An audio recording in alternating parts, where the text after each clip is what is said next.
Darling कहाँ चली बंठन की? चल चला जा। हाय चलो हम छोड़ देते हैं कॉलेज। अरे रुक, हम सोचता हूँ उसे साइकिल खरीद कर दे दूं ताकि वो यहाँ से झट से गुजर जाए, लेकिन क्या करूं, पैसे ही नहीं है। अब बेचारी रोज इस सड़क से गुजरेगी और उसे रोज ये सब कुछ सहना पड़ेगा।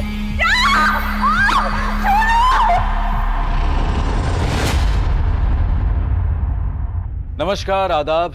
मैं अनूप सोनी क्राइम पेट्रोल सतर्क के ब्लैक हेडलाइंस अध्याय के आज के एपिसोड में आप सबका स्वागत करता हूं। आज जो केस हम आपको दिखा रहे हैं उसकी यादें जरूर आपके जहन में अब तक ताजा होंगी। आज पूरे देश में महिलाओं और लड़कियों के प्रति होने वाले अपराध और शोषण के खिलाफ एक आक्रोश छाया हुआ है। रोज अपराधियों को फांसी पर लटकाने की बात होती है, कहीं एनकाउंटर की बात होती है, लेकिन इसके बावजूद लड़कियां सुरक्षित महसूस नहीं करती। उस 500 मीटर के रास्ते का सफर नर्क में सफर करने से कम नहीं था।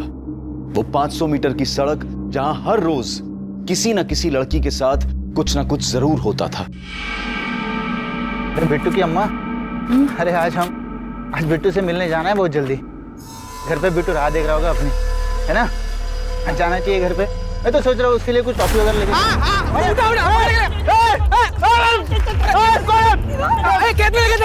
इतनी दहशत, इतना डर किसी एक इंसान का नहीं बल्कि उस माहौल का था जो यहां फैला हुआ था। इस मनुष्य सड़क में इतनी ताकत थी कि वो रोज लोगों की किस्मत का फैसला करती थी। और एक दिन इस सड़क पर हैवानियत का एक ऐसा नंगा नाच हुआ जिसे देखकर ना सिर्फ उस जगह के लोगों की बल्कि पूरे देश के लोगों की रूह कांप गई। उस दिन इस सड़क का शिकार थी ये लड़की।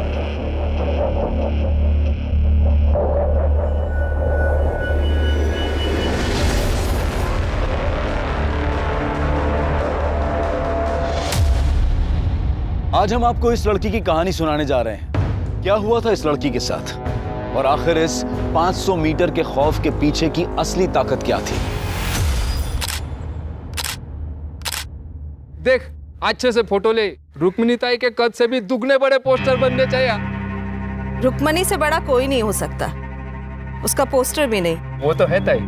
कैसा है? अरे सॉलिड एकदम ताई। 2 महीने बाद इलेक्शन शुरू होने वाला है, तुम लोगों का सब लफड़ा बंद। कोई राडा नहीं चाहिए मेरे को। सब औरत लोग माँ नहीं तो बहन, कोई मजाक नहीं, मस्ती नहीं, मारा मारी नहीं, समझ ला? अरे ताई आप निश्चिंत रहिए, हम कोई लफड़ा नहीं करेंगे। लफड़ा किया तो ना सबके खाल में भूसा भर दूंगी। ए सुनना, अरे सच्ची वाला लव यू करते रहे तुझसे। अरे अब क्या खून से चिट्ठी लिख कर दे क्या? क्या रे, कौन शादी के लिए बोल रहा है तुझको? इतना क्यों भाग रही है? एक दिन के लिए गर्लफ्रेंड बन जाना। हाँ चले खेत में, चलो चलो। जाने दो हमें। चलो चलो चलो चलो चलो चलो जाने दीजिए। Sorry sorry.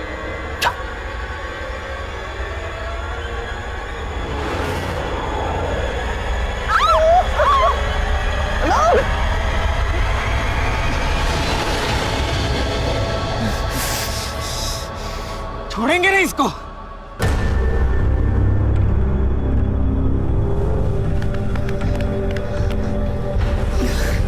साला कोत्रिया। सुन, बाबा को इस बारे में कुछ मत बताना वरना हमारा कॉलेज आना जाना बंद कर देंगे। चल। ये लो।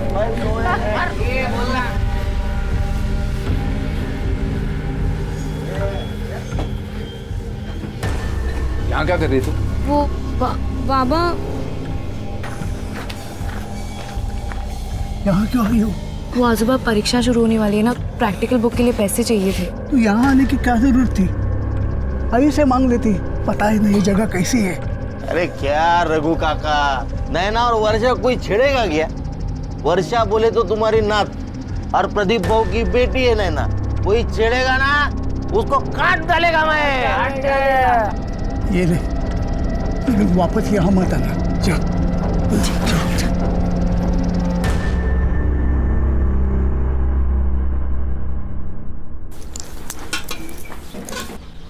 आजोबा, ये बाकी के पैसे अपने पास रख ले बेटा, और देख फिर कभी दुकान पर मत आना। जी आजूबा। हाँ तो दारू की दुकान खोल के क्यों रखी है? इसके बाबा तो चले गए आप ही की दारू पी पी के, लेकिन अभी तक बात समझ में नहीं आई आपके। तो करूँ क्या? दुकान बंद कर लूं और कटोरा हाथ में लेके सड़क पर निकल पड़ूं? अरे पैसे कहाँ से आएंगे? आग लगे ऐसे पैसों को। ये गांव ही मनुष्य है, जिसे देखो दारू पी के यहाँ वहाँ पड़ा रहता है, काम धंधा तो है नहीं किसी को, और बस पूरे दिन गुंडागर्दी चलती रहती है। मैं तो कब से कह रही हूँ इस लड़की की शादी करके इसको निकालो यहाँ से। आई मैंने कहा ना मुझे इतनी जल्दी शादी नहीं करनी है। एक बार मैं कलेक्टर बन जाऊंगी ना तो सबको मार मार के सीधा कर दूंगी, ठीक है? अच्छा बन जा, पहले इसे सीधा कर ले। मिल गई दोस्तों से फुर्सत? हाँ, खाने में क्या बनाया है? देख सुनेगा भी नहीं, अंडा करी बनाई है। अंडा करी? आई मेरे लिए भी कुछ देना, मुझे नैना को देना, उसको बहुत पसंद है। पता है मुझे, उसके लिए बनाया। अभी लाती हूँ। तू आएगा ना मेरे साथ नैना के घर? हाँ दीदी। अंडा करी तेरी आई बेस्ट है यार। पढ़ पढ़ के ना दिमाग इतना खराब हो गया है। चल ना थोड़ी देर खेलते हैं, लूडो खेले। अरे नहीं, अभी लूडो वूडो कुछ नहीं। बेटा वर्षा, अंधेरा होने वाला है, अब तू घर जा। कल परीक्षा के बाद जितना खेलना है ना खेल लेना, मैं भी खेलूंगा तुम लोगों के साथ। ठीक है काका, चल। क्योंकि और कुछ पता ही नहीं। जल्दी चल। मुझे धक्का कर गई थी, मेरे चूल्हे से काटे लगते तुझे। रुक दिखाता हूँ तुझे। ए चल चल बकवास मत कर, चल। ये तेरी बहन और होने वाले जीजे के बीच की बात है, तू बीच में मत पड़। चल भाग चेतन। क्या रे तुम लोग, क्या हो रहा है? ये नाच वीच किस खुशी में?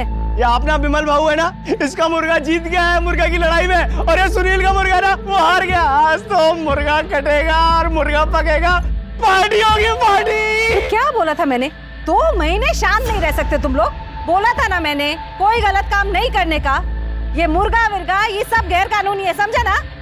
लेकिन वो ताई, देख विमल, तू मेरा खास आदमी है तो तेरी जिम्मेदारी भी ज्यादा बनती है।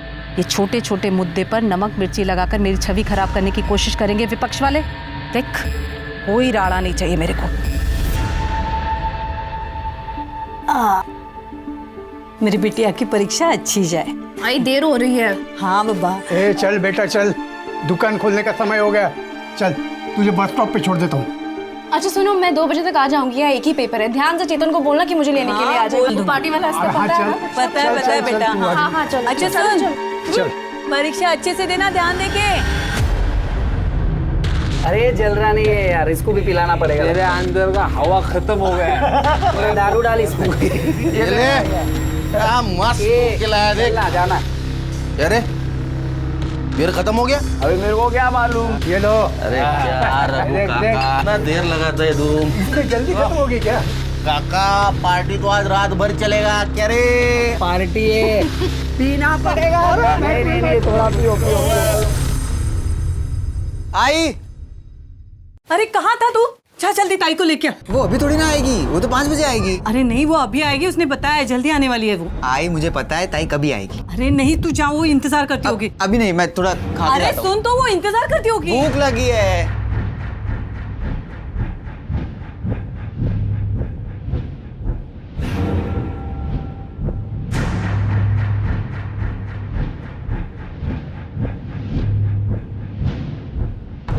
चेतन बेटा जाना जल्दी से। माँ खाने देना, बहुत भूख लगी है। अरे वो इंतजार करती होगी कभी से, जाना।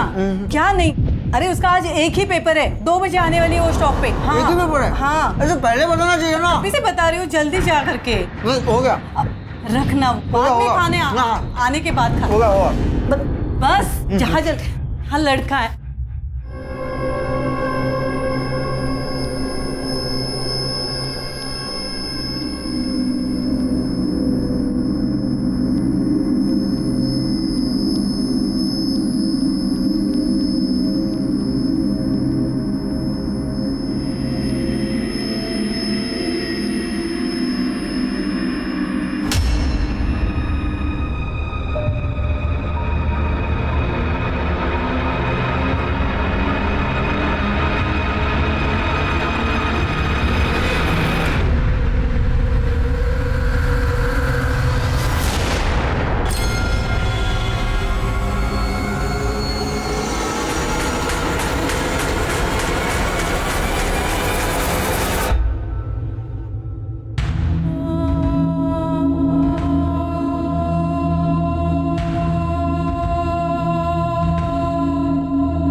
काका कहीं आई नहीं अब तक? आई तो थी, घर पे गई है। काका मैं घर जा रही हूँ, अगर कुछ भी कर लेकिन मेरी बच्ची को ढूंढ के लेके आ कहीं से भी। अरे हम ढूंढने जा रहे हैं उसे, कुछ नहीं हुआ वर्षा को। मैं रुक्मिणी दा से कह दूंगा। चलो। क्या हुआ क्या? पता नहीं वर्षा कहाँ चली गई। अरे ऐसे कैसे? चलो ढूंढते हैं उसे, चलो। वर्षा वर्षा वर्षा वर्षा वर्षा मिली वर्षा? नहीं मिली। नहीं मिली वर्षा। वर्षा वर्षा वर्षा ओ वर्षा वर्षा ताई वर्षा वर्षा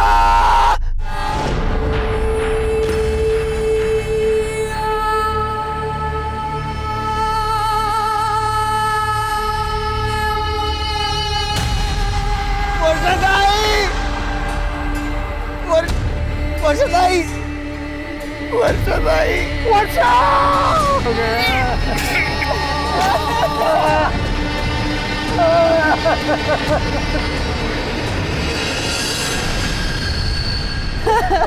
वर्षा मेरी बच्ची।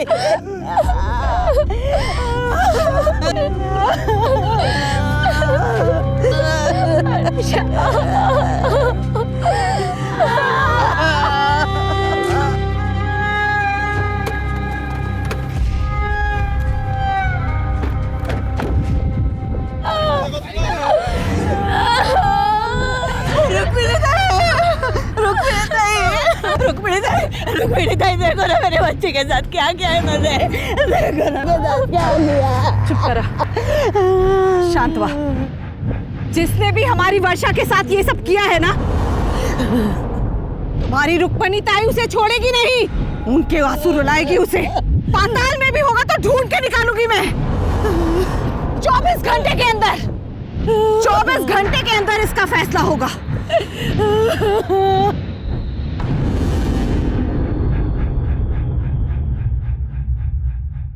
इंस्पेक्टर, हमारा आदमी नहीं है। ताई पर लगता तो हमारा ही आदमी है। कहा ना मैंने कि हमारा आदमी नहीं है। समझ में नहीं आया तुझे? तो किसी को भी बंद कर, किसी को भी उसे बंद कर, फांसी पे लटका या मार डाल, कुछ भी कर, पर इन सब में मेरे आदमी का नाम आया ना, ठीक नहीं होगा।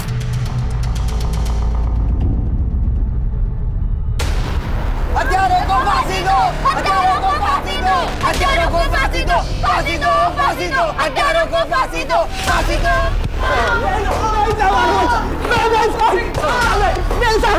सालो, लड़की के साथ रेप करते हो? खून किया ना उसका?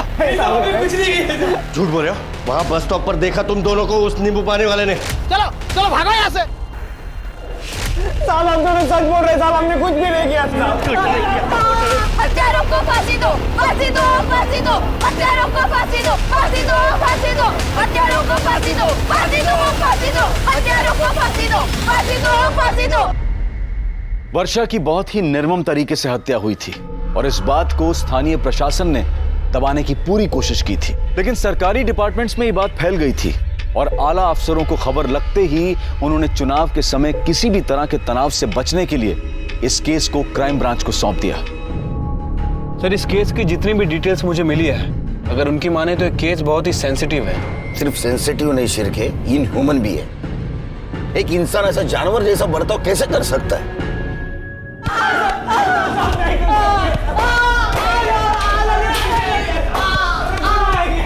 थांबा। इन लोगों पर कितना टाइम बर्बाद करेगा तू? इनका फैसला मैं अभी कर देती हूँ। चल चल चल चल। साहब रोकिए इन्हें, बाहर भीड़ मारेगी लड़कों को। अरे इन्हें भीड़ के हवाले नहीं किया तो ताई हमें मार देगी। चलो। हत्यारों को फांसी दो, फांसी दो, फांसी दो, हत्यारों को फांसी दो, फांसी दो, फांसी दो। शांत रह। इन दोनों गुनहगारों को हम सब मिलकर सजा देंगे। इन दोनों को मैं अपने हाथों से मारकर वर्षा को न्याय दिलवाऊंगी।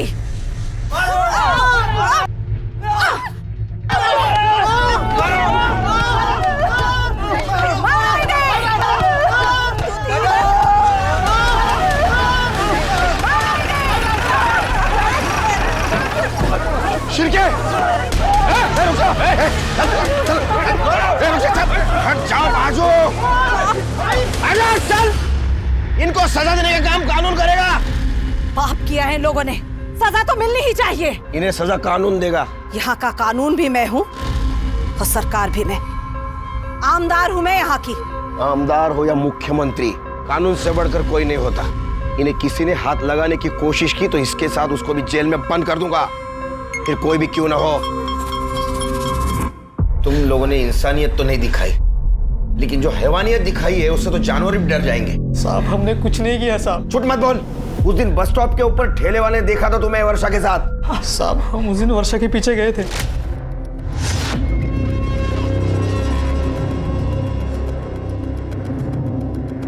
घर छोड़ देते, चलो घर छोड़ देते। अरे आओ, अरे चलो चलो, अरे चलो चल चल, अरे चल, अरे क्या चल रहा है? अरे चलो चलो भागो यार। छोड़ेंगे नहीं इसको। पर हम वहां से चले गए थे साहब। साहब ये लोग हमें फंसाने की कोशिश कर रहे हैं साहब। साहब ये लोग हमें मार देंगे साहब। अगर ये सच निकला ना, फांसी पे लटकोगे। सर लड़की यहाँ पर अपने माँ, भाई और दादा के साथ रहती थी। ये उसकी पीएम रिपोर्ट है सर। काफी बुरी तरह से उसका मर्डर किया गया सर। उसे घसीट कर ले जाया गया, जिससे उसके हाथ का नाखून टूट गया। पहले उसके सर पे मारा गया और उसके बाद उसके मुंह में सैनिटरी नैपकिन ठूसा गया ताकि कोई उसकी आवाज ना सुन सके। और सर फिर उसके साथ बहुत ही बुरी तरह से गैंग रेप किया गया। फिर उसे मारने के लिए उसका गला दबाया गया। जब वो नहीं मरी तो फिर उसे पानी में डुबोकर मारा गया। और सर सबसे घिनौनी बात, मरने के बाद उसके प्राइवेट पार्ट में लोहे का सरिया डाल दिया गया। इतना ही नहीं सर, उसके दोनों पैरों को बीच में से नाभि तक चीर दिया गया।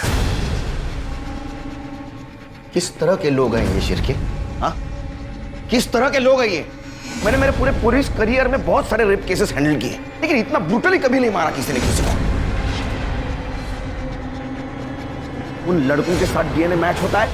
सर वो इतनी चीरफाड़ हुई थी, उसमें डीएनए कहाँ ढूंढते? कहाँ ढूंढते मतलब? तुमने लड़की का डीएनए नहीं करवाया? वो शिरके, वर्षा का डीएनए करा। सर अभी तक तो जला दिया होगा। मतलब? वो बॉडी दे दी थी ना फैमिली को, इतनी खराब थी, बास आ रही थी। तुम क्या बोल रहे हो? क्या बोल रहे हो तुम?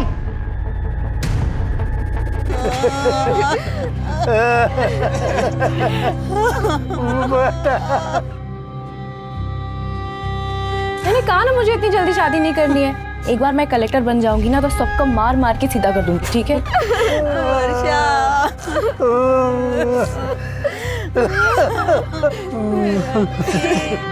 माफ कीजिए, हमें वर्षा की बॉडी चाहिए। वो साहब तो कह रहे थे कि सब हो चुका है। डीएनए होना बाकी है। चेतन जरा मेरे साथ आओ, बात करनी है। देखो राहुल और गोपाल को पुलिस ने अरेस्ट तो कर लिया वर्षा के रेप और मर्डर केस में, लेकिन फिर भी चेतन मैं जानना चाहता हूँ उस दिन क्या हुआ था।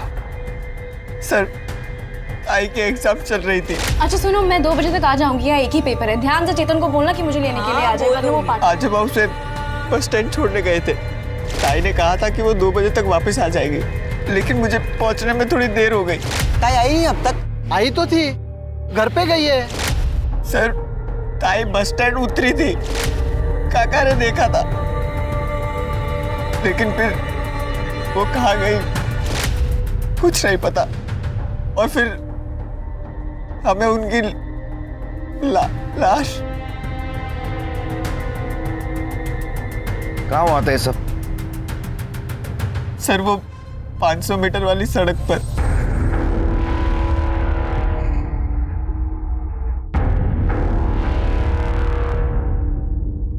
सर यहाँ इसी रास्ते से ताहिर उस कॉलेज से आ जा करती थी।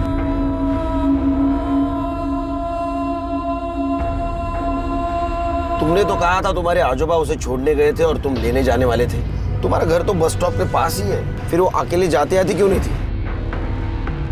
सर, यहाँ का माहौल बिल्कुल ठीक नहीं है। मतलब इस 500 मीटर के बीचों बीच रुक्मणी ताई का पार्टी ऑफिस है और पूरे रास्ते में रुक्मणी ताई के आदमी लोग, गुंडे लोग दारू पीकर पड़े रहते हैं। हर आने जाने वाली लड़कियों को, औरतों को, सबके साथ बदतमीजी करते हैं। कोई कुछ कहता नहीं? शायद कोई कुछ कहता है तो चाकू मार देते हैं। तो तुम पुलिस वाले क्या करते हो?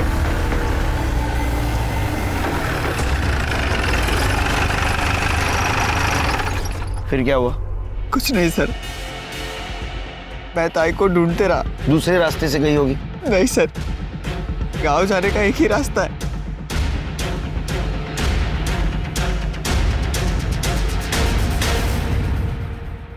शिरके,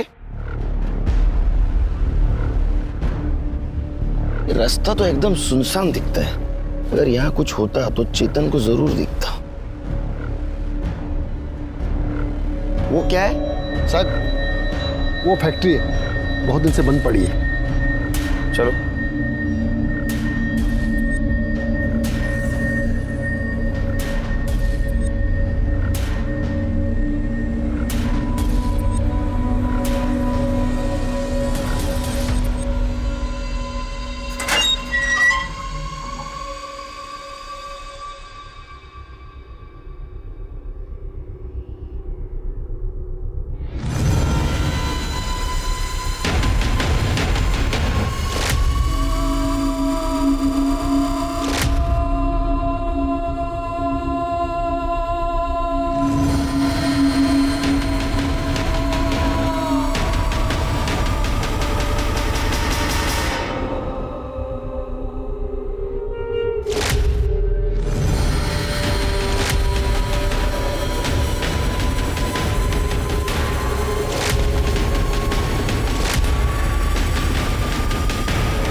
शिरके, फॉरेंसिक टीम को बुला। या जरूर कुछ ना कुछ हुआ है।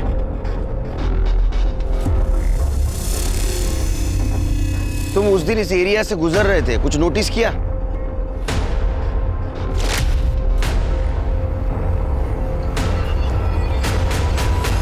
हाँ सर, सर यहाँ विमल भाऊ, वो प्रदीप काका, पक्या भाऊ और सुनील खड़े थे। और सर, विमल के शर्ट पे खून लगा था। कहाँ मिलेंगे? सर, ये जो विमल है ना, विमल, ये रुक्मणी ताई का खास आदमी है। ये पूरा दिन वही होता है और सिर्फ शाम को सोने के लिए आता है। और ये प्रदीप है ना, वो आगे वाले गांव में रहता है। और ये रुक्मिणी यहाँ के आमदार है? हाँ सर। तो सर्च वारंट के बिना उसके घर नहीं घुस सकते। शिरके, सर्च वारंट निकलवा, तब तक हम प्रदीप से बात करते हैं। ये सील कर दो पूरा। आई, आई, ये तू क्या कर रही है? आई, छोड़ इसे। आई, क्या हुआ है? बोलेगी? चिंता मत कर तू, मैं आत्महत्या नहीं कर रही हूं। मैं तो देख रही थी कि कितना दर्द होता है और उन हैवानों ने तो मेरी बेटी को चीर दिया, कितना दर्द हुआ होगा। सब मेरे वजह से हुआ है। ना उस दिन मैं जाने में देर करता और ना ताई के साथ ये सब।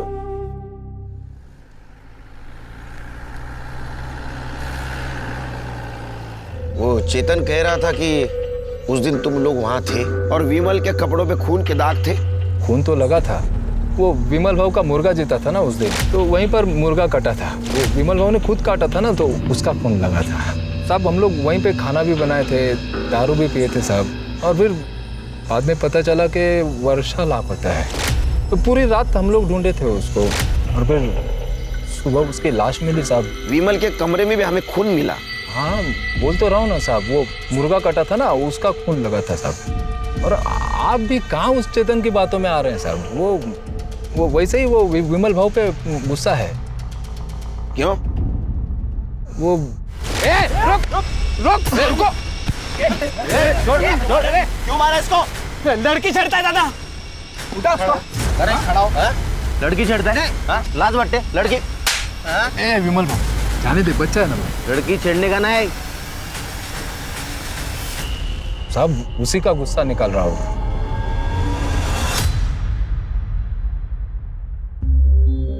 अपनी बेटी की लाश देखकर एक माँ की छाती कैसे फटी होगी समझ सकती हूँ मैं। देख, मैं तेरा दुख तो नहीं बांट सकती, तुझे इस दर्द के साथ ही जीना होगा। हाँ, पर मैं वो जरूर कर सकती हूँ जो एक बड़ी बहन के हाथ में है। 20 लाख दिलवा सकती हूँ तुझे सरकार से, और चेतन को सरकारी नौकरी भी। बड़ी मेहरबानी होगी आपकी। उठ उठ, चली जाओ, चली जा। तेरे आदमियों ने मेरी बच्ची के साथ गंदा काम किया, मार डाला उसे, चितड़े किए उसके। तुम अब आई हो हमें यहाँ नौकरी और पैसों की लालच दिलाने। चली जा यहाँ से। अरे क्या बोल रही है तू? आप क्यों बैठे हैं? तू अपने आदमियों को कितना भी अपने पल्लू के पीछे छुपा दे, भगवान ना उन्हें माफ करेगा ना तुम्हें, समझे?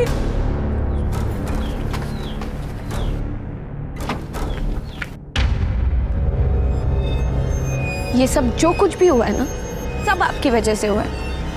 आपने अपने गुंडे लोगों को इतनी छूट दे दी कि उसने मेरे दोस्त के साथ, उनको उनके किए की सजा जरूर मिलेगी। तू दिलाएगी? दूध के दांत निकले हैं तेरे। चला।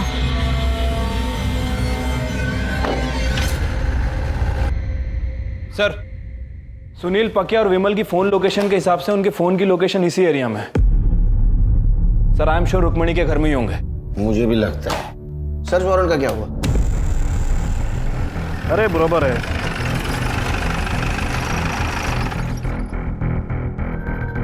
आप यहाँ डिलीवरी देने आए थे?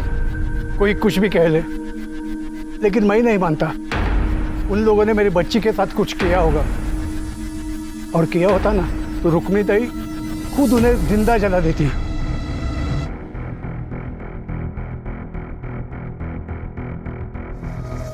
कहाँ? सर्च वारंट है हमारे पास। वो अंदर नहीं जाएगा। चल सर, अंदर नहीं जा सकते। काय करते तुम्ही? थांबा साहेब, सर्च वारंट लेकर आए हैं और तुम लोग रोक रहे हो? पागल है क्या? जाइए सर, सर्च कर लीजिए पूरा घर, कोना कोना।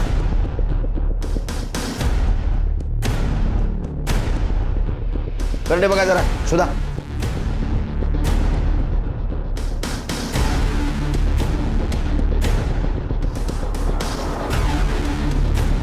कुछ मिला क्या? नहीं सर। नहीं सर। नहीं सर। क्या हुआ साहेब? कुछ मिला क्या? नहीं ना? पहले ही कहा था, आमदार हूं मैं, कोई गैर कानूनी काम नहीं करती। नमस्कार साहेब।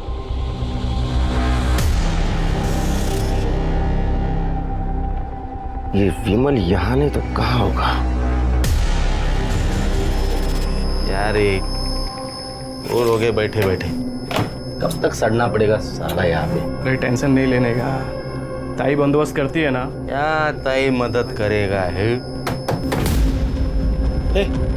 देखना वो पीछे के दरवाजे पे कौन है। हाँ देखता हूँ।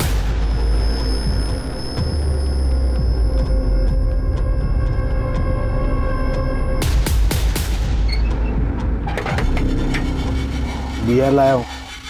हाँ चल आजा जा। बहू जरा पानी देना। बड़े साहब का फोन आया था, उस खोली में वर्षा का एक खून था। मना किया था आपको, छोड़ दीजिए ये काम, लेकिन आपने नहीं माना। देखिए अब आप ही के दुकान से दारू खरीदकर उन्होंने पी और आप ही के पोती का ये हाल कर दिया।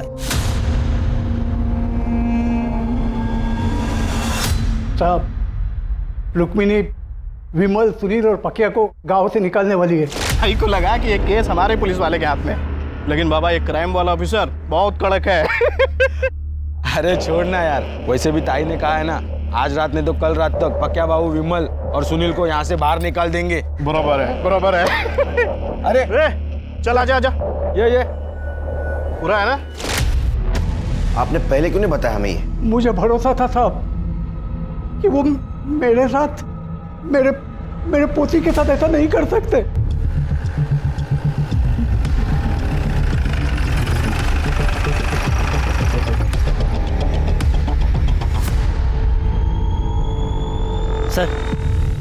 सर पक्की खबर मिली है, विमल, पक्की और सुनील यहीं छुपे हैं। फिर के पीछे से जाओ, कड़े मायोरिया।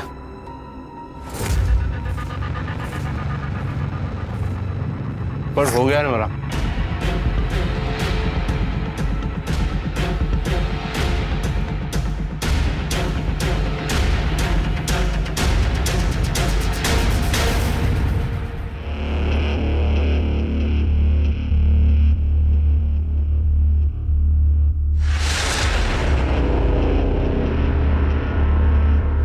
बे भाग रहे हैं।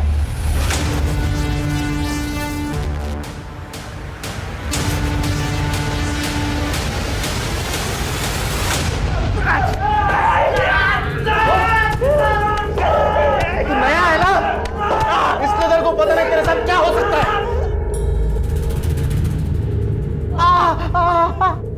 क्या हो सकता है मेरे साथ?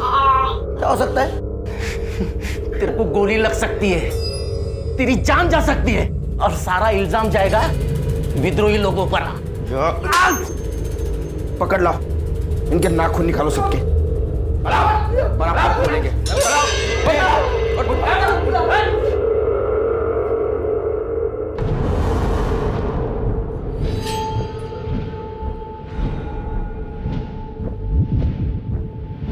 नहीं बोलेगा? नहीं साहब, नहीं साहब सुनिए ना साहब, नहीं बताता हूँ साहब। बोल। हम लोगों ने ना रेप किया था। क्या बक रहा है बे? हाँ साहब, हमने रेप किया था साहब। मैंने, पकिया ने और विमल भाव ने मिलकर उसका बलात्कार किया था साहब। ये दोनों झूठ बोल रहे हैं। ये सच बोल रहे और तू भी सच बोलेगा। जाओ साबित करके दिखाओ, जाओ। हम साबित भी करेंगे और तुम लोगों को सजा भी दिलवाएंगे। चिरगे सर, इसका सीमेंस का सैंपल कलेक्ट करो और डीएनए टेस्ट कराओ। सर, क्राइम स्पॉट की डिटेल्ड फॉरेंसिक रिपोर्ट आ गई है। सर वर्षा की बॉडी पर किसी का भी डीएनए ट्रेसेस नहीं मिला। क्या? हाँ सर, बॉडी पूरी तरह से क्लीन है। क्या? हाँ सर। और सर डीएनए रिपोर्ट यह भी कह रही है कि वहाँ 3 लोगों के सीमेन के ट्रेसेस भी मिले, लेकिन वो ना तो गोपाल से मैच करते हैं, ना प्रदीप से और ना ही सुनील से। लेकिन सर अंदर जो यूरिन का सैंपल मिला है वो प्रदीप से मैच करता है। अरे मुझे कुछ नहीं पता है साहब। कुछ नहीं पता? उस कमरे में वर्षा का ब्लड, तुम्हारी पेशाब मिली, फिर भी तुम्हें कुछ नहीं पता? साहब जो भी हुआ होगा मेरे जाने के बाद हुआ होगा। अब रहा सवाल पेशाब का, तो लोग सब नशे में थे साहब, कर दिया होगा मैंने, बहुत पी ली थी साहब, वरना कोई होशमंद आदमी कमरे में पेशाब करेगा कैसा? इतनी पी ली कि नशे में पता भी नहीं चला तुमने रेप किया या नहीं किया। अरे नहीं साहब, मैंने रेप नहीं किया। देखो उस कमरे में तुम्हारे सीमेंट नहीं मिले, लेकिन तुम उस कमरे में थे, इसमें दोहरा नहीं।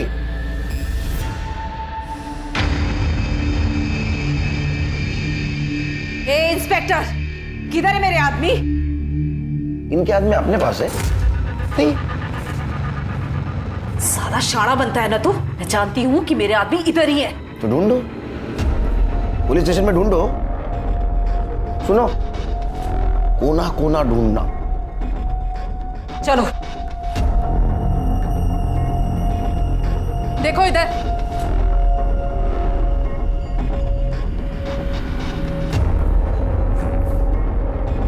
मिला क्या? नहीं ताई।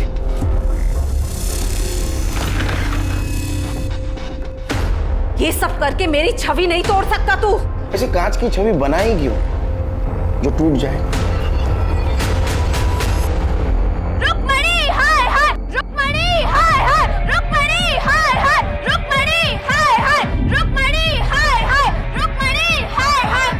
बहुत प्यार है ना आपको अपनी इस छवि से। अब देखिए हम लोग क्या करते हैं, इंटरनेट, न्यूज़, हर जगह मैं आपको बदनाम कर दूंगी। फिर आप किसी को ये चेहरा दिखाने लायक नहीं रहेंगी। चेहरा तो तू अपना संभाल। देख मैं तेरे साथ क्या क्या कर सकती हूँ।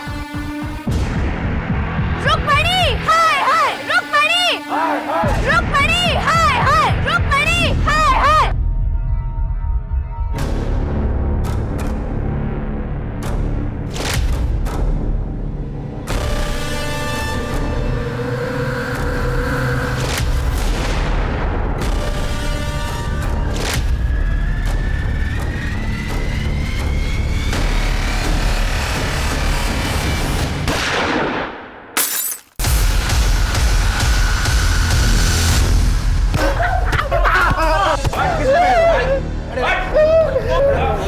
किसने भेजा था? नहीं बताओगे? एसिड फेंकने आए थे ना? फिर क्या? एसिड लो अपने के मुंह पे।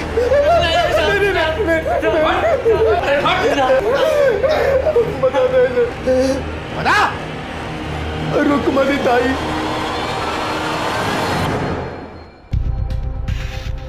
तू मेरा कुछ नहीं बिगाड़ पाएगा ऑफिसर। देखते हैं। चलो चलो।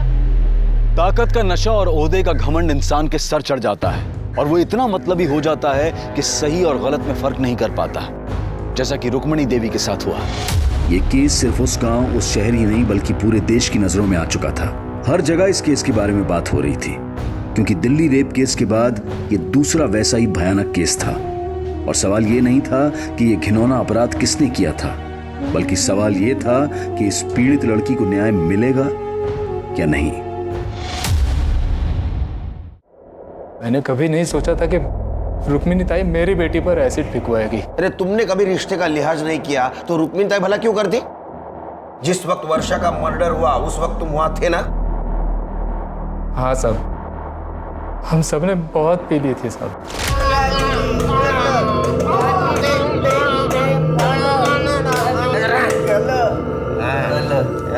ए भाव, किसी को उठा देना भाव, और फिर सुहागरात मनाएंगे ना भाव। भाव सुहागरात मनाएगा क्या?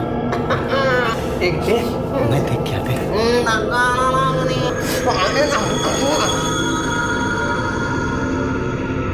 ए भाऊ, भाऊ इधर आना भाऊ, ये देख ये चलेगी क्या? भाऊ ये देख, ये अच्छी है ना? नहीं रे, उसका आदमी उसके साथ अपने कोई लफड़ा नहीं किएगा। बराबर, ये अच्छी है भाऊ, दोनों अच्छी है। हम लोग चारों पिए ले, कोई अकेली लड़की चाहिए अपने को।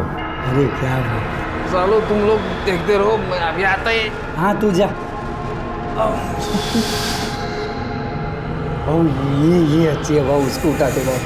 इसके साथ ही मनाते सुहागरात आज। चल चल चल चल चल चल। साहब मैंने कभी नहीं सोचा था कि मजाक बढ़कर इतना बड़ा हो जाएगा। फिर क्या हुआ?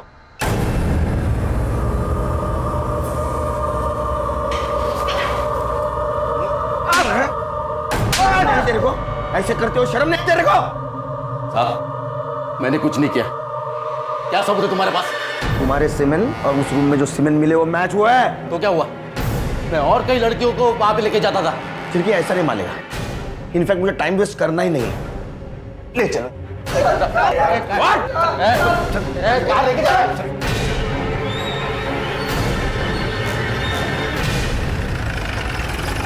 चल लेके बाहर। लाइन में खड़े रहो। ज्यादा समझाएगा हमको? हम लोग भागेगा ना, ठोक देगा हमें ये। वैसा भी ठोकूंगा मैं तेरे को। हाँ रुक में नहीं था, तेरे को छोड़ेंगे ना। उसको नहीं छोड़ेंगे हम, जेल में बंद है वो। भाग। चल भाग। चुप भाग। साहब नशे की हालत में हो गया था सब।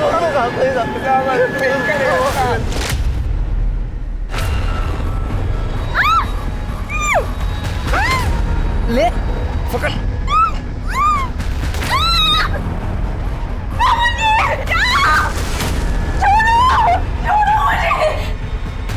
तुम मेरे पापा जैसे हो, मुझे जाने दीजिए। ए विमल, अरे ये अपनी वर्षा है रे, इसको छोड़ दे। आता है शिकार, कोई छोड़ता है क्या?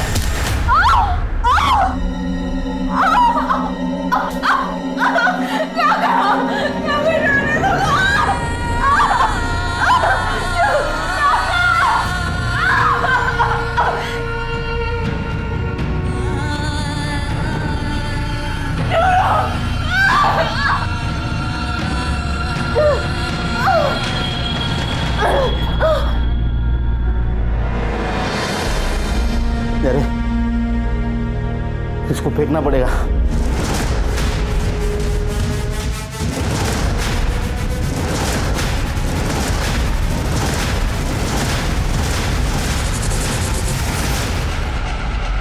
बे, वो लड़की को वहां से उठाना पड़ेगा। वो चेतन ने हमें यहाँ देख लिया है। ये तुम लोगों को जो करना है ना वो करो, मैं अब तुम लोगों का साथ नहीं देने वाला।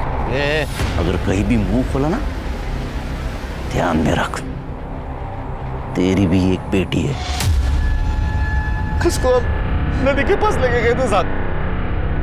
चल चल चल चल। अरे भाऊ भाऊ भाऊ भाऊ, अरे जिंदा है ये ऐसी नहीं मरेगी। पानी में डाल उसको।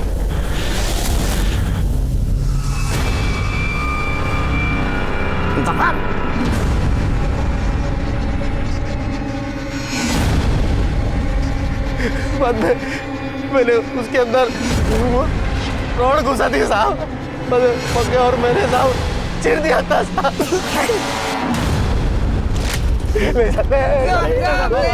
माफ कर दो। नहीं साहब कर दो साहब। सब मार दो गोली, देखा जाएगा जो होता है। सर जानवर है साले, इन्हें जीने का अधिकार नहीं। सर मारिए गोली। सर गाला गोला है ना, मारा। मारिए गोली, ना मारिए।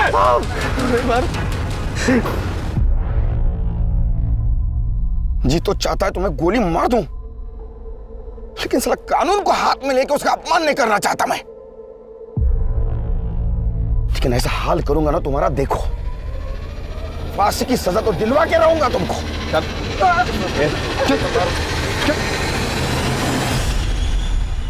और इस जघन्य अपराध के लिए विमल, सुनील और पकिया को फांसी की सजा दी गई। रुक्मणी को नैना पर हमला करवाने के लिए सजा मिली और प्रदीप को सबूतों की कमी के कारण छोड़ दिया गया। क्या सच में सभी अपराधियों को गोली मार देनी चाहिए या उन्हें जनता के हवाले कर देना चाहिए ताकि वो उन्हें सजा दे सके? नहीं, ऐसा करने से न सिर्फ देश की कानून व्यवस्था बल्कि सामाजिक व्यवस्था भी खतरे में पड़ जाएगी। अब मैं अनूप सोनी आपसे विदा लेता हूं। फिर मुलाकात होगी क्राइम पेट्रोल सतर्क के ब्लैक हेडलाइंस अध्याय में एक और नए केस के साथ।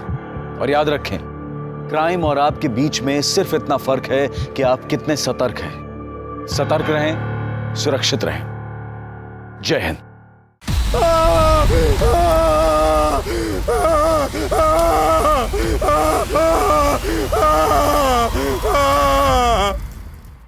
नमस्कार, आदाब। मैं अनूप सोनी क्राइम पेट्रोल सतर्क के ब्लैक हेडलाइंस अध्याय के आज के एपिसोड में आप सबका स्वागत करता हूं। आज एक ऐसा सुलगता हुआ केस आपके सामने है जो अपने आप में एक मिसाल है इंसान के अलग अलग मुखौटों की। पुलिस हमारी सुरक्षा के लिए होती है और अगर हमारे रक्षक के ऊपर ही हमला हो तो ऐसे केस में आम इंसान का बौखला जाना जायज है। एक पुलिस ऑफिसर की बड़ी बेदर्दी से जलाकर निर्मम हत्या कर दी गई थी। मानो कातिल ने पूरे पुलिस डिपार्टमेंट को चैलेंज किया था।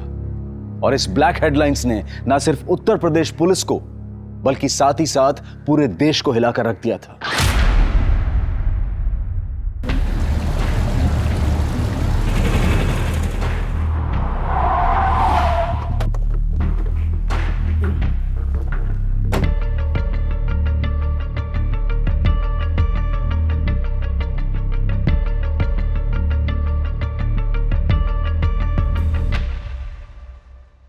सर, ये रही वो file.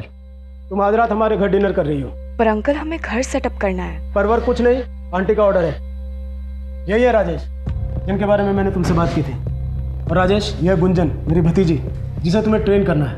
Good morning sir. Morning. He is one of the most talented officer, cadet academy का एक्सीलेंस अवार्ड विनर भी है।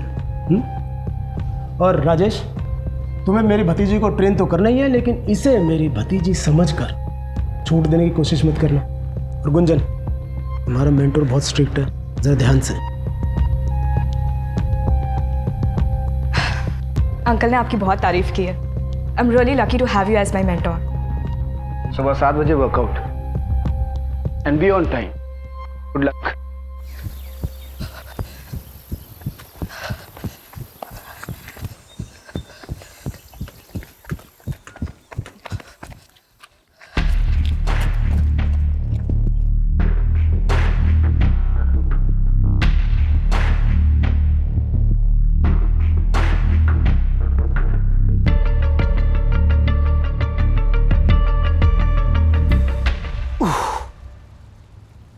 कितने राउंड? 1100। थक गई? No sir. अरे Shiv Prasad, good morning sir. Good morning. बच्चों को स्कूल छोड़ दिया? जी सर। और सपाटे मारो।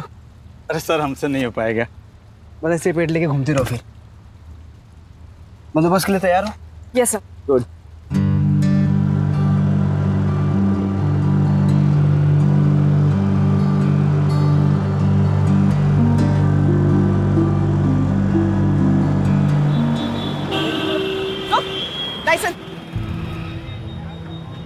सर, पहले दिन नाकाबंदी मैडम से नहीं हो पाएगा। देखिए, हार मान जाएंगे। अगर आज ये हार मान गई तो आगे बड़ी ऑफिसर कैसे बनेगी? हेलो, रुको। लाइसेंस। मैडम, लाइसेंस घर पे है, आप भी घर जाओ। क्यों अपनी धूप में त्वचा खराब कर रही हो? त्वचा काली पड़ जाएगी। औरत से बात करने की तमीज सीख ले, वरना तेरे चेहरे का रंग बिगाड़ दूंगा मैं। लाइसेंस दिखा। चल। विदाउट हेलमेट और फैंसी नंबर प्लेट और महिला पुलिसकर्मी से बदतमीजी से पेश आया, मेंशन करके फाइन मारो। Yes sir.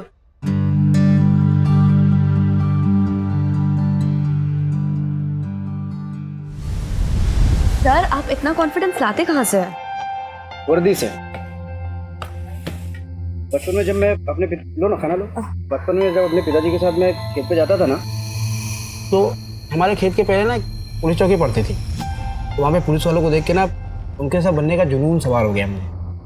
और फाइनली जब वर्दी मिली तो कॉन्फिडेंस भी आ गया। वाओ, बधाइयों से यहाँ तक का सफर। आपके पापा तो आप पे बहुत गर्व करते होंगे। करते हैं। एक्चुअली जब से मेरे डिवोर्स की बात चल रही है तब से वो मुझसे नाराज है। मैं अपने वाइफ से डिवोर्स ले रहा हूँ।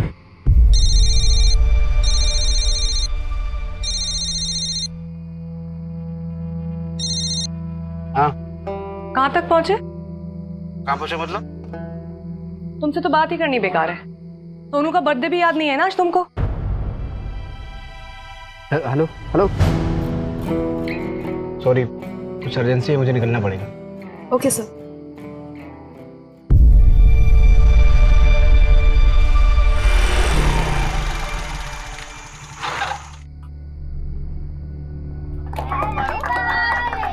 Happy birthday to you, happy birthday, happy birthday to you.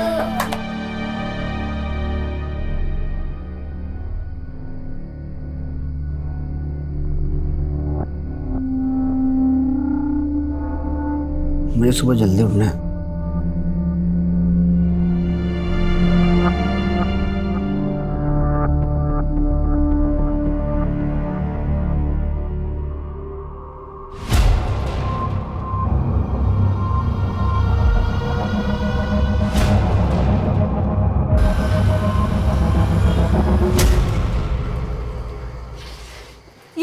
Case चलता रहता है तुम्हारा? हम सब बहुत अच्छे से समझते हैं। बहुत थके हुए हैं। अरे थकते तो तुम पहले भी थे राजेश, पर कम से कम बच्चों को समय तो देते थे। आजकल बहुत ज्यादा बिजी रहते हैं, बहुत ज्यादा काम है, समझा? हाँ, बहुत काम है तुमको। अरे पहले तो तुम घर आते थे हमारे हाथ का खाना खाने के लिए भाग भाग के। अब क्या हो गया है? यार हमको तुमसे बहस नहीं करनी, हमको नींद आ रही है, सुबह जल्दी उठना है, सो जाओ।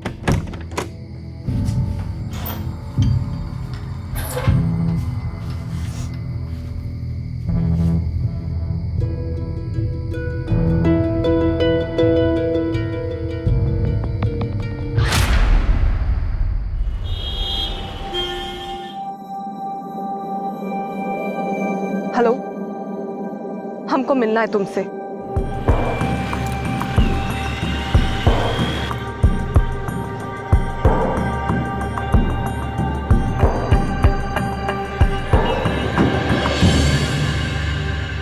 आपने जैसा कहा हम वैसा ही कर रहे हैं।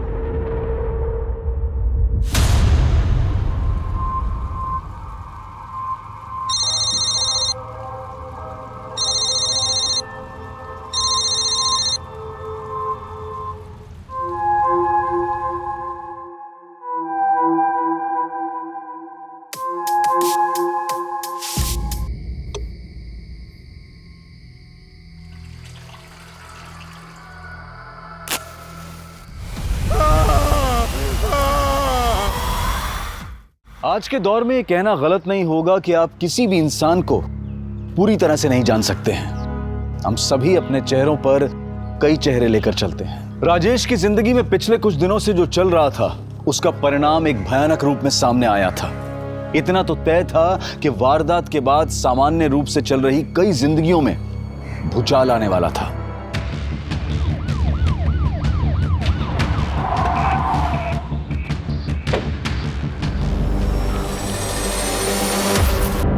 ये तो भी जिंदा है। उठाओ उठाओ, जल्दी उठाओ, हॉस्पिटल ले चलो सर।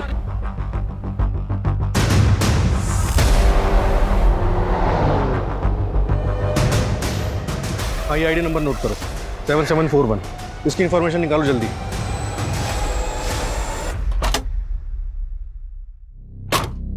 सर विक्टिम ने पुलिस की वर्दी पहनी हुई थी, ये आईडी कार्ड मिला, इसके जरिए हम उसके बारे में पता लगाने की कोशिश कर रहे हैं। सर बॉडी काफी जल चुकी, 90% से भी ज्यादा, काफी क्रिटिकल कंडीशन है। आसपास कुछ और बरामद हुआ, मोबाइल या पर्स वगैरह? नहीं सर, कुछ नहीं मिला। सुनसान इलाके में अकेला कर क्या रहा था? सर हो सकता है किसी केस पे काम कर रहा हो। अगर केस पे काम कर रहा होता तो लोकल पुलिस स्टेशन हमारी टीम को इन्फॉर्म करता। सड़क से इतना अंदर अकेले सुनसान इलाके में आने का रिस्क है। ऐसा करो, आसपास के 4-5 किलोमीटर के रेडियस में अच्छी तरह सर्च करो, कुछ ना कुछ जरूर मिलेगा। पुलिस वाले को जलाकर मारने की कोशिश हुई, मामला कुछ बड़ा ही हो।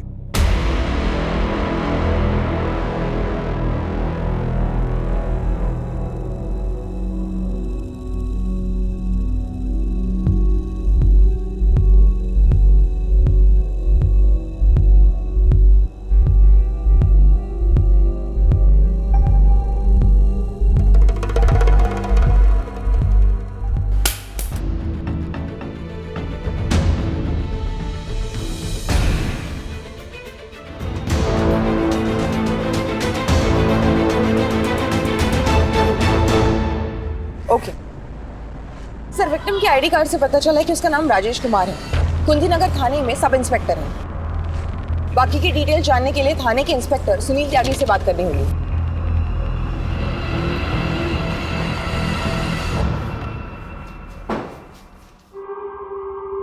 पेशेंट इज नो मोर। मरने से पहले उसने पेपर पर यह लिखा।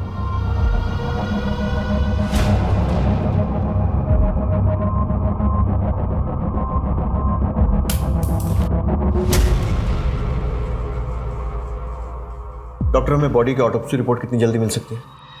ऑटोप्सी रिपोर्ट तैयार करने में हमें कम से कम 24 से 48 घंटे लगेंगे। राजेश के साथ ऐसा होना हमारे लिए काफ़ी शॉकिंग है। राजेश उस इलाके में किसी केस की इंक्वायरी के लिए गया था? केस? राजेश तो काफ़ी वक्त से सस्पेंडेड था, उस पर तो डिपार्टमेंटल इंक्वायरी चल रही थी। इंक्वायरी? जी। एक्चुअली हमारे एक ऑफिसर ने लक्की नाम के एक हिस्ट्री शीटर को गिरफ्तार किया था और उसके पास से 2 पिस्टल बरामद हुई थी। काफ़ी पूछताछ के बाद उसने कबूल किया कि वो पिस्टल उसे राजेश ने दिए थे। राजेश उस वक्त हमारे थाने का आर्म्स इंचार्ज था। ये लकी अभी भी आपकी कस्टडी में है? जी हाँ। अच्छा, ये आमला कौन है? राजेश की बीवी। देखिए जी, आपको क्या लगता है राजेश उस सुनसान इलाके में क्या करने गया होगा? हो सकता है उसे अपने केस के बारे में कोई क्लू मिला हो या किसी से मिलने गया हो। मैं पक्के तौर पर कुछ नहीं कह सकता। Excuse me. इस लकी से पूछताछ के लिए परमिशन निकलवाओ। और वो राजेश के घर का सर्च वारंट गीता लेकर आ रही है सर। ब्रेकिंग न्यूज आ रही है उत्तर प्रदेश के वाराणसी से, जहां एक पुलिस सब इंस्पेक्टर को जिंदा जलाकर मारने की कोशिश की गई है। सब इंस्पेक्टर का नाम राजेश कुमार है। हमारे संवाददाता हमारे साथ पल पल की रिपोर्ट शेयर कर रहे हैं। सर, हमें पता चला है कि सब इंस्पेक्टर राजेश कुमार को जिंदा जलाकर मारा गया है। पुलिस ने इस मामले में अब तक क्या कदम उठाए हैं? सर, क्या ये मामला पर्सनल दुश्मनी का है या इस मामले का लिंक किसी और बड़े मामले से है? देखिए, सब इंस्पेक्टर राजेश कुमार की हत्या हमारे डिपार्टमेंट पे भी शॉप, लेकिन मैं आपको एक चीज की गारंटी दे दूं कि हम मुजरिमों तक पहुंचने में कोई कसर नहीं छोड़ेंगे। प्लीज। राजेश की हत्या की वजह से मीडिया में बहुत बवाल है। हमारे अपने आदमी के साथ क्राइम हुआ है, इसलिए सबकी नजर इस पर। तो मुझे इस केस में जल्द से जल्द प्रोग्रेस चाहिए। गीता, क्राइम लोकेशन पर एक टीम के साथ जाओ, फिर से अच्छी तरह पूरी सर्च करो। सर। दुबे, राजेश की बीवी अमला से मिलो, उससे पूछताछ करो और उसके घर की तलाशी लो। Right sir. और हाँ, जब तक ये केस सॉल्व नहीं हो जाता है कोई ब्रेक नहीं लेगा। Is that clear? सर।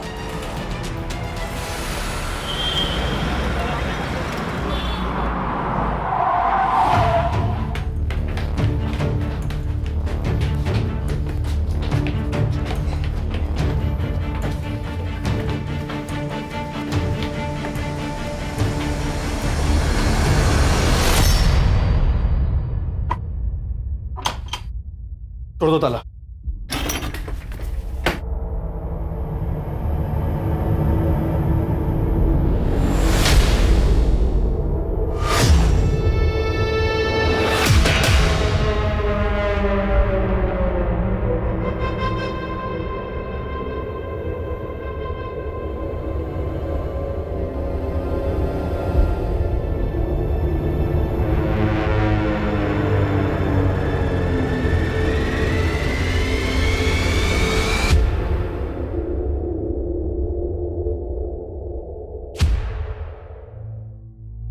ये राजेश की बीवी अमला कहाँ है? सर, कहाँ है ये तो पता नहीं, लेकिन 6-7 दिन हुए यहाँ से गए हुए।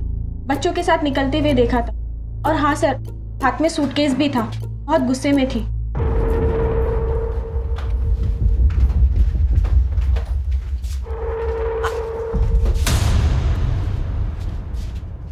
सर, हमने बाद में राजेश से भी पूछा।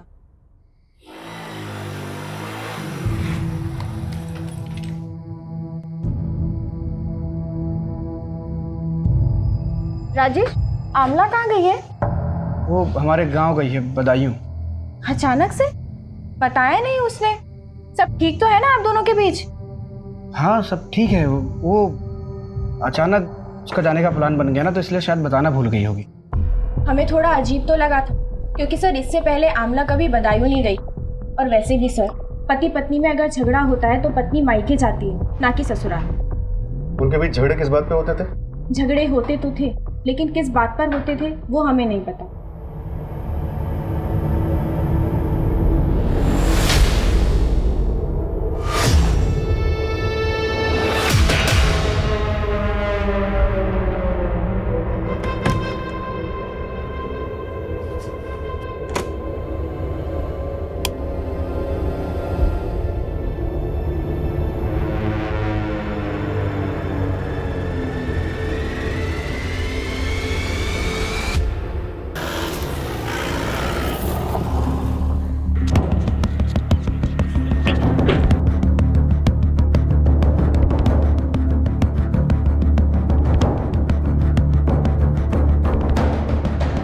पुलिस टीम ने इस उलझे हुए केस को सुलझाने की कोशिश में दिन रात एक कर दिया था, पर यह मर्डर मिस्ट्री दिन पर दिन उनके लिए उलझती ही जा रही थी।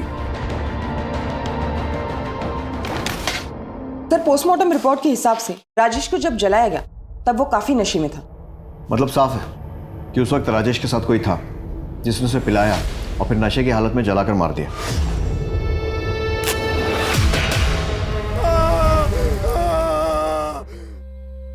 क्राइम स्पॉट से कुछ और? नहीं सर, कुछ नहीं मिला। और आमला? सर, पड़ोसी ने बताया कि आमला राजेश के गांव बदायूं गई है और राजेश की फैमिली बनारस आने वाली।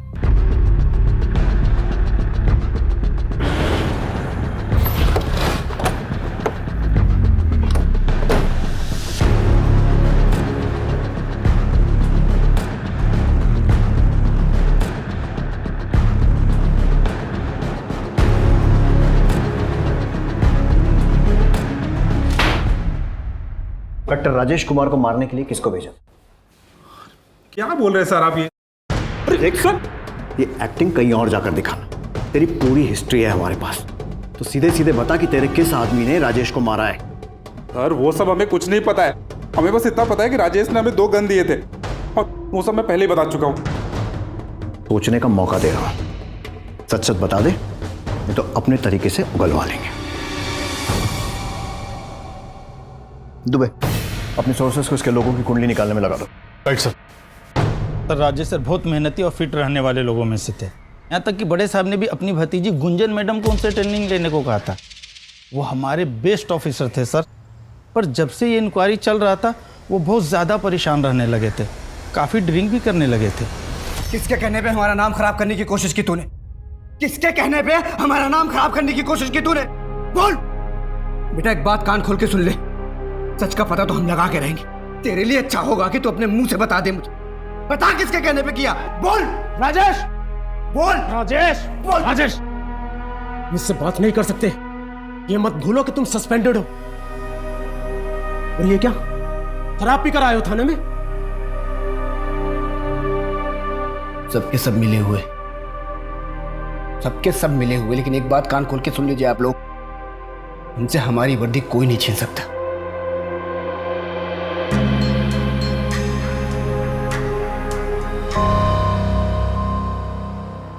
अच्छा, राजेश की थाने में बाकी सब लोगों के साथ कैसी बनती थी? बाकी सब लोग के साथ तो ठीक ही था, पर अजय सर के साथ शुरू से उनका 36 का आंकड़ा था। क्या बकवास कर रहा मेरे बारे में तू? हाँ, क्या बकवास कर रहा तू? कॉलर छोड़ा पहले। क्या बकवास कर रहा है? अकेला क्या पूरे थाने को पता है? सर दोनों में काफी हाथापाई भी हुई थी। राजेश सर बहुत गुस्से में थे, किसी की भी नहीं सुन रहे थे। बात क्या थी वो तो नहीं जानते सर, पर इस लड़ाई के बारे में सभी को पता है। हाँ हुई थी झड़प, लेकिन हमने उसे कुछ गलत नहीं पूछा था। मतलब? थाने में सबको खबर थी कि राजेश सुनील सर के भतीजे गुंजन के साथ कुछ ज्यादा ही समय बिता रहा है। हमने बस वही पूछा था उससे। राजेश और उसकी पत्नी के बीच में झगड़े चल ही रहे थे।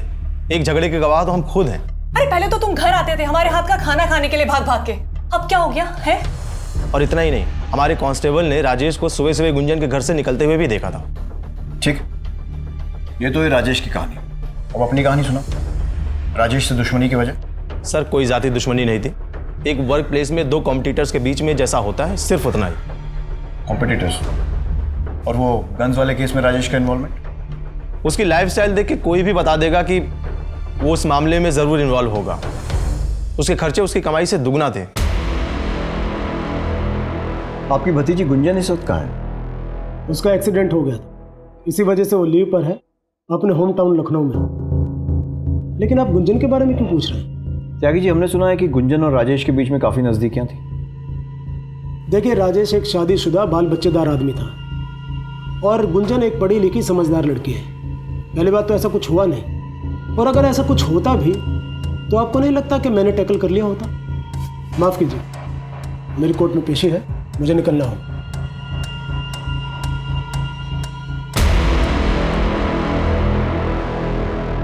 जैसे जैसे इन्वेस्टिगेशन आगे बढ़ रही थी, नए नए खुलासे हो रहे थे। एक पुलिस ऑफिसर की जिंदगी में वर्दी और ओहदे के अलावा कई केसेस की उलझनें भी होती हैं, और कई बार उन उलझनों का असर जाती जिंदगी पर पड़ता है, और कई बार जाती जिंदगी का असर काम पर। राजेश मर्डर केस की अब तक की तहकीकात में दोनों ही पहलू बहुत उलझे हुए मिल रहे थे, और ये केस अब बहुत बड़ा हो गया था।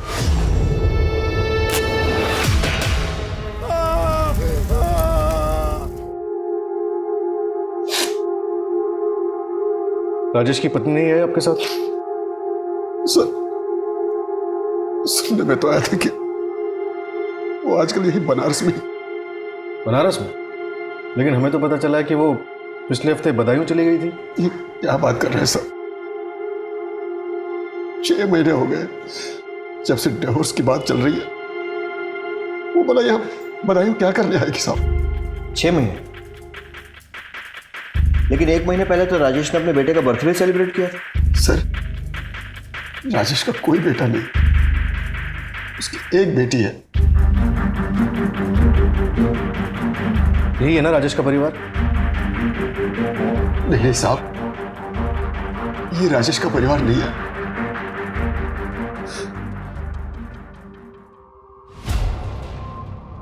ये नीलम है सर,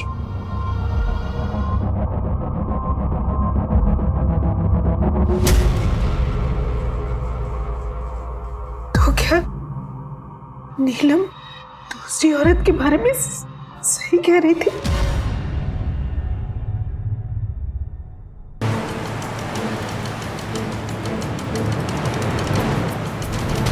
शादी तो बस नाम की थी हमारी।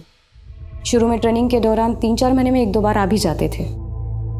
जैसे ही पिंकी बड़ी हुई और हमने बनारस आने के लिए कहा तो अरे तुमको पता है सरकारी कामों में कितना वक्त लगता है? क्वार्टर मिलते ही तुमको और पिंकी को अपने साथ ले जाएंगे बस। अली मेरा बच्चा, ऐ शाबाश। किसी तो पापा को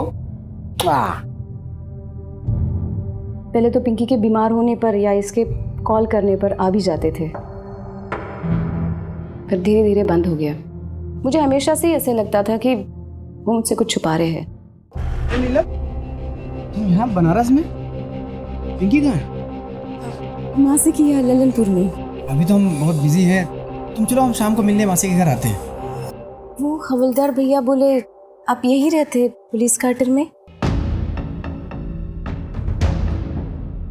हाँ।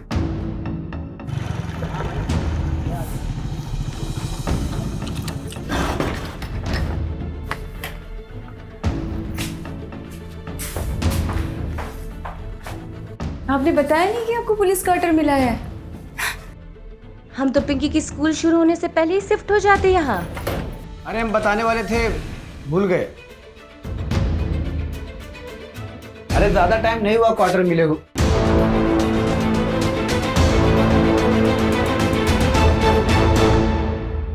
उस दिन हमारा बहुत झगड़ा हुआ, यहाँ तक कि हमने बहुत जिद भी की वहाँ रहने के लिए, पर उन्होंने हमें समझाकर गांव भेज दिया।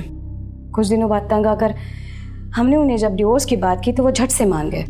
यहाँ तक कि जब हमारे पापा भी उन्हें समझाने के लिए गए, बात करने के लिए गए तो जब राजेश कुछ भी नहीं था तब हमने नीलम का रिश्ता किया था उससे।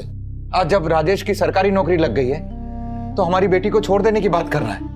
बेटा रहना नहीं चाहता उसके साथ तो कैसे जबरदस्ती करें? समझिए आप समझिए इन्हों से। मेरी बेटी नीलम का क्या होगा, पिंकी का क्या होगा? यूं सबको मजदार में छोड़ देना कहाँ की समझदारी है भला? अब राजेश से आखिरी बार कब मिली थी? बनारस आने के बाद हम उन्हें कभी नहीं मिले। कभी भी नहीं? पिंकी की पढ़ाई और हमारी नौकरी में इतना समय निकल जाता है कि हमें फुर्सत मिलती ही नहीं, और हम अब पीछे मुड़कर नहीं देखना चाहते।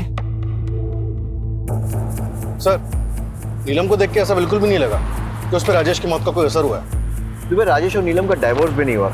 ऐसे में राजेश की मौत का डायरेक्ट फायदा नीलम को ही होगा। तो क्या सर अब नीलम भी हमारी सस्पेक्ट लिस्ट में? बिल्कुल। नीलम के कॉल रिकॉर्ड निकलवाओ और साथ ही साथ ये भी पता लगाओ कि राजेश ने मरते समय आमला का नाम ही क्यों लिखा।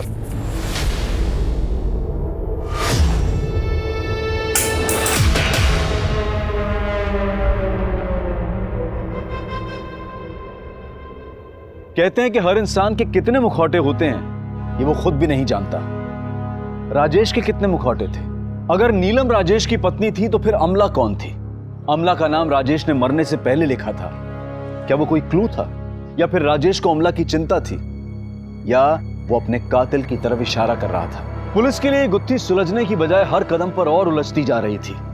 जिस अमला को पुलिस अब तक राजेश की पत्नी मानकर चल रही थी वो कोई और ही थी। पर कौन थी वो और कहां थी? और क्या राजेश की मौत में उसका कोई हाथ था? सवाल कई थे और पुलिस हाथ आती हर इंफॉर्मेशन से तार जोड़ने की कोशिश कर रही थी। सर, पता चला आमला राजेश की वाइफ ही नहीं है। क्या? Yes sir. इतने दिनों तक राजेश हम सबकी आंखों में धूल झोंकता रहा और पता नहीं कौन कौन सी कहानियां सुनाई थी उसने हम सबको।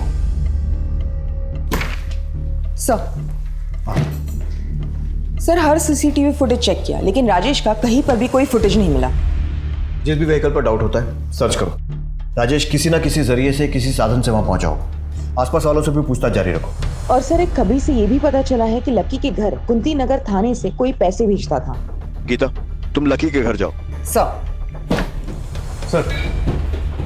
हमने आमला और उसके बच्चों के बारे में पूछताछ की। आमला के बच्चे जिस स्कूल में पढ़ते हैं वहाँ पे पिता की जगह राजेश का नाम नहीं, किसी संजय गोयल का नाम है। इस संजय गोयल के बारे में भी पता किया। ये किसी बैंक में काम करता है। उसे थाने तुरंत बुलाया है।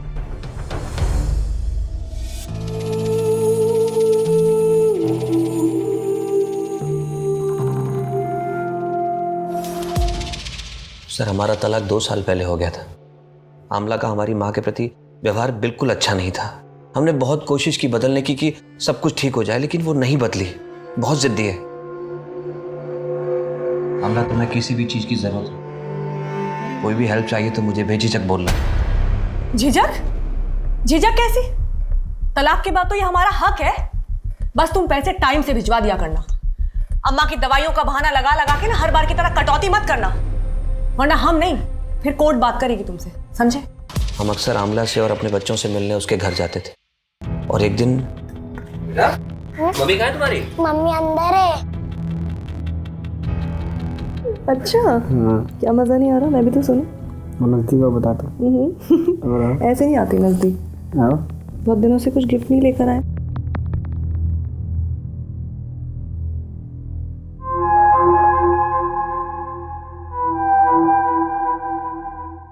क्या कहा तुमने? शादीशुदा है और एक बच्चा भी है? तुम इससे मिली कहाँ? यहीं रहता है पास में। बेचारा हर दिन मशक्कत करता था खाने के लिए, तो एक दिन हमने सोचा घर पर ही बुला लेते हैं। बस तभी से यहीं का होकर रह गया है। और फिर संजय, तुम तो जानते ही हो हमारे हाथ के खाने का जादू, है ना? एक शादीशुदा आदमी के साथ रहकर तुम्हें क्या मिल जाएगा? और ये बच्चे, इनके बारे में सोचा है कभी? जब ये सब देखेंगे तो क्या असर पड़ेगा उन पर? संजय, बच्चों के बारे में सोचकर ही ये कदम उठा रहे हैं। सरकारी नौकरी करता है राजेश, दोनों बच्चों का भविष्य एकदम सुरक्षित रहेगा। और तो और अपनी बीवी को तलाक देने के लिए भी तैयार है हमारे लिए। सर, आमला ने अपनी जिद के आगे किसी की नहीं सुनी, न तब न अब। लेकिन हमारा डर गलत नहीं था सर।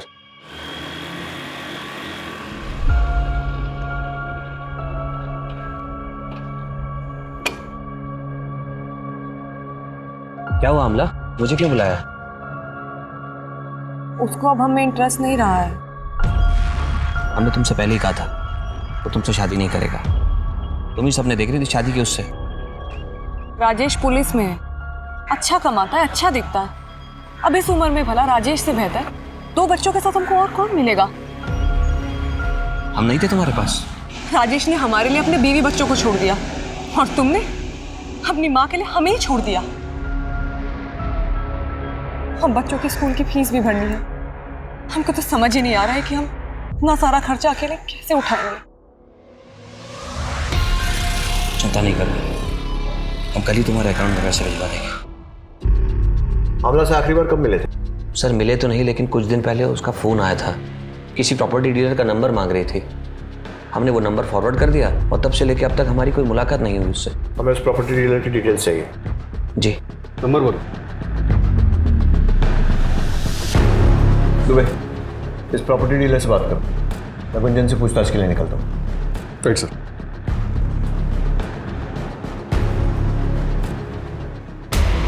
बहुत गूंज सुन रहे हैं आपके नाम की गुंजन जी। अब आपकी जबान से सुनना चाहते हैं। उस दिन यानी 10 अक्टूबर को कहाँ थी आप? सर, हम ड्यूटी पे थे, आप चाहे तो चेक कर सकते हैं। लोग राजेश और आपके बारे में क्या क्या बातें कर रहे हैं ये तो आपको मालूम ही होगा, तो डिटेल में शुरू से बताइए। हमारा राजेश सर के मर्डर के केस के साथ कोई लेना देना नहीं है। लेकिन राजेश से तो है, और आपको लोगों ने राजेश से मिलते हुए तब भी देखा है जब वो अपनी ड्यूटी से सस्पेंडेड था। वो हमारे मेंटोर थे, हम बुरे वक्त में उनसे मिल भी नहीं सकते। बिल्कुल मिल सकते हैं।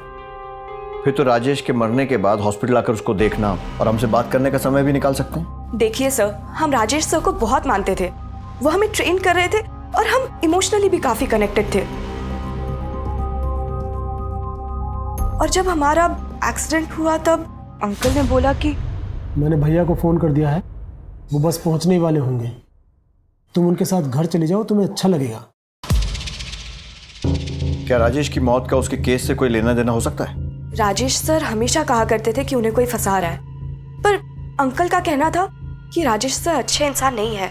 मैंने समझाया था ना तुम्हें, राजेश अच्छा इंसान नहीं है, मत पड़ो उसके चक्कर में। देखा क्या सच्चाई है उसकी।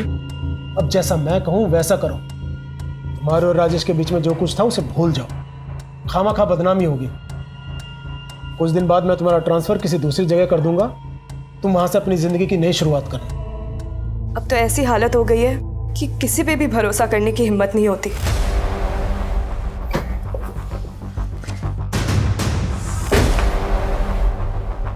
इन्हें पहचानते हो? तूने तो कुछ दिन पहले ही मकान किराए पे दिलाया था। एड्रेस क्या है, लिख के दो।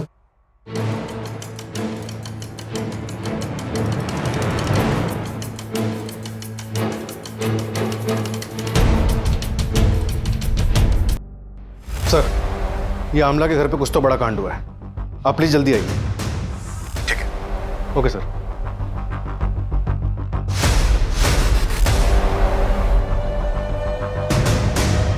दस अक्टूबर की रात को क्या आपने इस आदमी को यहाँ आते जाते देखा?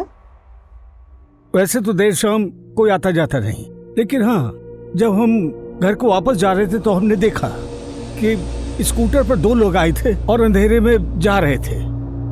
आप और कुछ बता सकते हैं उन लोगों के बारे में या फिर उस स्कूटर के बारे में? नहीं मैडम जी, क्या अंधेरा बहुत था और साफ सुथरा दिखाई नहीं पड़ रहा था, लेकिन हाँ, हम ये जरूर कहेंगे कि हमने स्कूटर का कलर सफेद देखा था। सर, आमला ने राजेश को यहाँ जख्मी किया और उसके बाद उसकी बॉडी को जला दिया।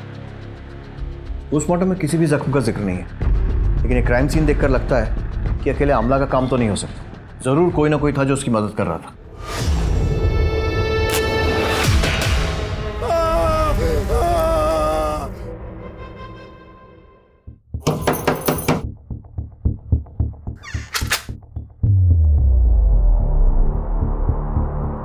आप कौन? इससे पहले तो कोई और आता था पैसे देने। आप नए हैं क्या? हाँ। ये कब तक छूट कर आ जाएंगे? आप लोग ने बोला था कि 1 महीने में छूट कर आ जाएंगे। ऐसा किसने बोला था? राजेश को क्यों मारा? क्योंकि उसे पता चल गया था कि तुम उसे झूठे केस में फंसा रहे हो। हमने किसी को नहीं मारा और ना ही हमने किसी को झूठे केस में फंसाया है। लेकिन पैसे तो तुम ही भेजते थे ना लकी के घर। हाँ सर, लेकिन वो तो हम सुनील सर के कहने पर करते थे और ये सब मैं सिर्फ प्रमोशन पाने के लिए करता था। आपके पास क्या प्रूफ है कि मैंने ये किया? त्यागी जी, अजय अपनी नौकरी बचाने के लिए आपके खिलाफ सारे सबूत देने को तैयार हो गया, तो आप भी टाइम वेस्ट किए बिना खुल के बता दीजिए सच क्या है। जी करता है यूं ही तुम्हारे सामने खड़ी रहूं, लेकिन बाय, कल मिलते हैं।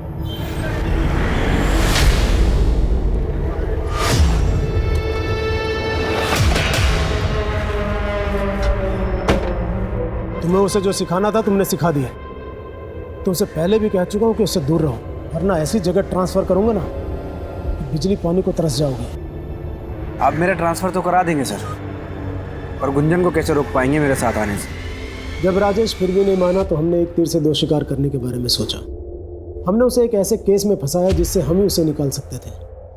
वो जब भी हमारे पास गिड़गिड़ाते हुआ आता तो हम उसके सामने एक ही शर्त रखते, गुंजन से दूर जाने की शर्त। जब इतना फुल प्रूफ प्लान था तो ऐसा क्या हुआ कि आपने अगला कदम उसे मारने का उठा लिया? हमारा प्लान सक्सेसफुल होता उससे पहले ही किसी ने उसे मार दिया। अपने ही डिपार्टमेंट और अपने पुलिस स्टेशन के इतने काबिल अफसर के साथ खेल खेलते हुए आपको शर्म नहीं आई? सर, अगर ये काम आमला ने किसी के साथ मिलके किया है तो उसका साथ देने वाला कहीं इंस्पेक्टर सुनील या फिर संजय तो नहीं? क्योंकि संजय हमेशा आमला की मदद करने के लिए तैयार रहता। हमें यहाँ तक पहुँचाने वाला भी संजय ही है। इंस्पेक्टर सुनील सिस्टम से वाकिफ है, वो खुद इस चक्रव्यूह में नहीं फंसेगा। जरूर उसका कोई ना कोई प्यादा होगा जो आमला की मदद कर रहा होगा। सर, मुझे तो कभी कभी लगता है इन सारी औरतों से तंग आके राजेश ने खुद अपना मर्डर प्लान करवाया और खुद आमला को मार के कहीं फरार हो गया। आमला को हर समय पैसों की जरूरत रहती थी। जरा इंस्पेक्टर सुनील और आमला दोनों के बैंक स्टेटमेंट चेक करवाओ। Okay sir. आमला अगर हाथ लग गई तो सच्चाई भी हाथ लग जाएगी। वो सफेद स्कूटर या उन दोनों लोगों के बारे में कुछ पता चला? सर, क्राइम स्पॉट पर जाने वाले सभी रास्ते और आसपास के सभी एरिया के सीसीटीवी फुटेज एक टीम चेक कर रही है। We are checking every possible way. Team से कहो कि कमर कस के तैयार हो जाए, ये कहानी अब क्लाइमैक्स तक पहुंचने वाली है।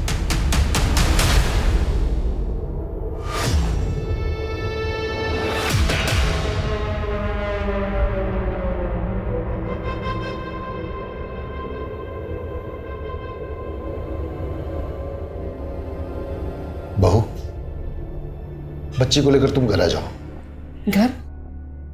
कौन सा घर? हमने तो काफी पहले ही छोड़कर आ जाना चाहिए था।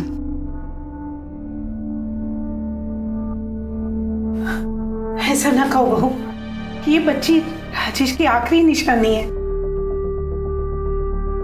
आखिरी निशानी? इस बच्ची को लेकर इस शहर में जब हम अकेले उसकी जिम्मेदारी उठा रहे थे तब कहा था आपका प्यार। लोग नौकरी देने के लिए जिस्म का सौदा करने की मांग कर रहे थे। एक अकेली औरत का इज्जत से रहना कितना मुश्किल होता है आप नहीं जानते। बेहतर है कि आप यहां से चले जाइए। पुलिस ने अपनी तहकीकात में कोई कसर नहीं छोड़ी थी। आए दिन कुछ नए खुलासे हो रहे थे। कभी ऐसा लगता था कि राजेश की हत्या में कोई प्रोफेशनल एंगल है और कभी ऐसा लगता था कि पर्सनल। केस घूमते घूमते एक चक्रव्यूह का रूप ले चुका था और ऐसे में पुलिस को एक और झटका मिला और इस चक्रव्यूह की गति को दुगना कर गया।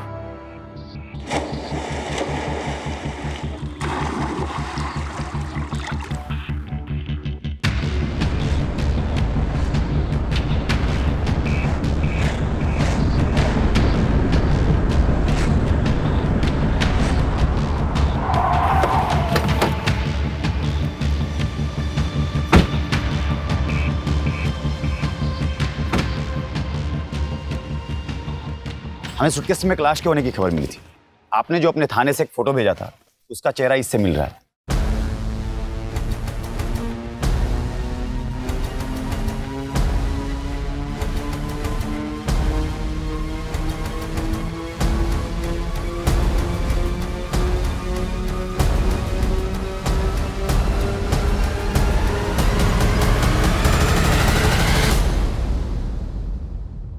बच्चों का कुछ पता चला? डाइवर्स लगा दिए हैं काम पे।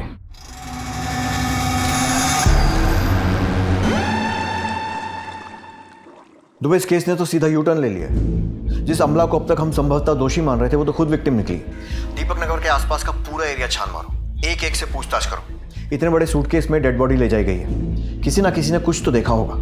Right sir. सर मुझे तो बच्चों की चिंता हो रही है, कहीं उनके साथ कुछ बुरा ना हुआ हो।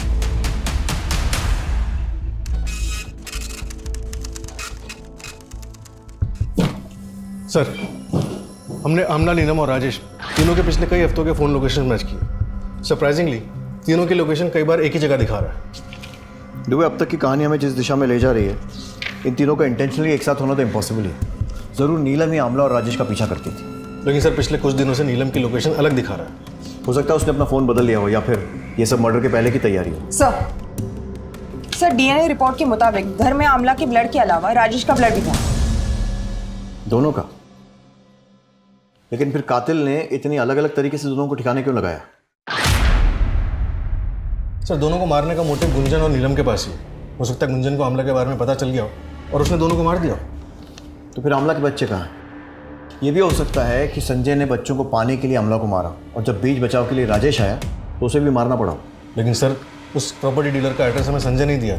सर मिले तो नहीं, लेकिन कुछ दिन पहले उसका फ़ोन आया था। किसी प्रॉपर्टी डीलर का नंबर मांग रहे थे। You're right, हम अपने मदद करने वालों पर शक नहीं करते, लेकिन हो सकता है मदद इस बार किसी इरादे से की गई। इस केस में हम किसी को भी रडार से बाहर नहीं जाने दे सकते। साहब इसमें हमारी कोई गलती नहीं है। जितना पूछा है उतना बता। हमें पता चला है कि सूटकेस तेरे सामने फेंका गया था। हाँ पर वो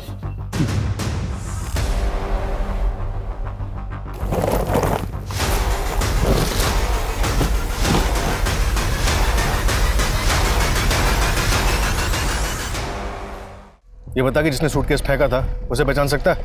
हाँ पहचान सकता हूँ साहब, वो आप ही लोग में से थे। मतलब कि वो पुलिस वाले थे और उन्होंने ही पानी में सूटकेस फेंका था।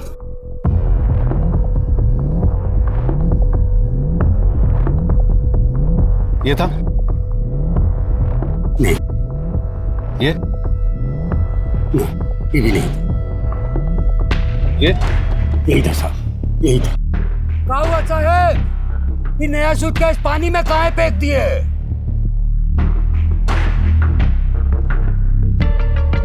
धार्मिक किताबें थी, दीमक लग गई थी तो सोचे रोड पे फेंके तो पाप चढ़ेगा ना, इसलिए पानी में फेंक दिए। राजेश ने आमला को मारा तो फिर राजेश को किसने मारा होगा? चल क्या रहा है ये? सर पोस्टमार्टम रिपोर्ट से साबित होता है कि राजेश की मौत आमला की मौत के 5-6 घंटे के बाद हुई थी। सर एक सीसीटीवी फुटेज में हमें उस व्हाइट स्कूटर पर 2 लोग दिखाई दिए, लेकिन वो फुटेज इतनी क्लियर नहीं है। सर ये देखिए। MK रोड का फुटेज मिला है जिसमें इस व्हाइट स्कूटर का नंबर साफ दिखाई दे रहा है और जिसके नाम पर रजिस्टर्ड है उसका पता चल गया है। तुम्हारे मोबाइल की लोकेशन उसी जगह मिली है या राजेश जली हुई हालत में मिला था? तो भलाई इसी में है, सीधे सीधे सब कुछ बता दो।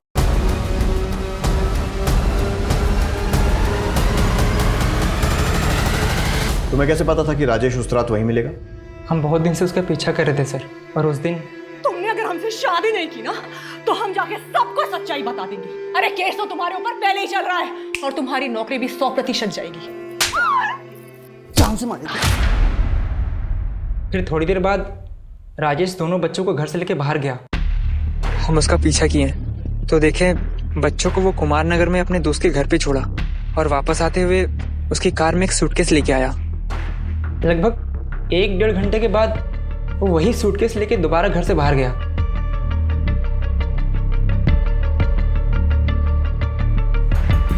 हमको कुछ गड़बड़ लगा सर, इसलिए हम अपना दोस्त को फोन करके बुला लिए। उसके बाद हम दोनों राजेश की गाड़ी का पीछा करने लगे।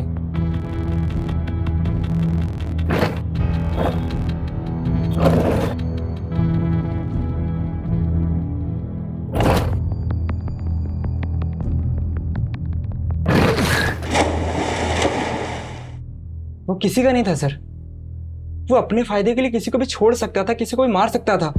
मेरे दीदी को भी इसने बहुत परेशान किया था सर। वो जब भी घर वापस आती थी ना सर, सिर्फ रोते हुए आती थी। हम उसको अपनी दीदी का जिंदगी बर्बाद करने का सजा दिए हैं सर।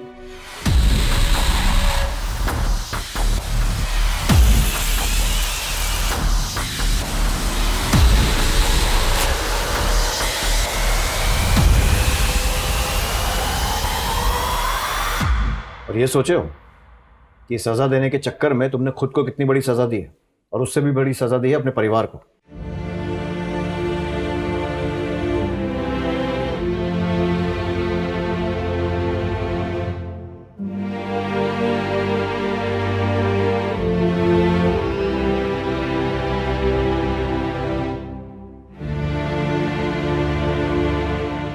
कहते हैं कि एक साथ दो नावों में सफर करना खतरे से खाली नहीं होता, लेकिन राजेश और अमला दोनों ही ये सफर कर रहे थे। बल्कि राजेश की जिंदगी तो 3 तरफ से उलझी हुई थी। मुखौटे लगाकर इंसान कुछ समय के लिए खुश तो हो सकता है, दूसरों को भी खुश कर सकता है, लेकिन ये खुशी लंबी नहीं चलती है। और जब इसका एहसास होता है तो वहीं से शुरू होता है बेचैनी का एक ऐसा सिलसिला जो कभी भी एक खतरनाक अपराध की शक्ल ले सकता है। दोहरी जिंदगी के ताने बाने को सुलझाने के लिए राजेश और नीलेश दोनों ही हत्यारे बन गए। अपनी इच्छाओं को पूरी करना कोई बुरी बात नहीं है, लेकिन हम सही और गलत के बीच के अंतर को समझने की कोशिश नहीं करते हैं, उसके अंजाम की परवाह नहीं करते हैं, और नतीजा हम खुद ही अपनी तबाही के जिम्मेदार बन बैठते हैं। अब मैं अनूप सोनी आपसे विदा लेता हूं, फिर मुलाकात होगी क्राइम पेट्रोल सतर्क के ब्लैक हेडलाइंस अध्याय में एक और चौंका देने वाले केस के साथ।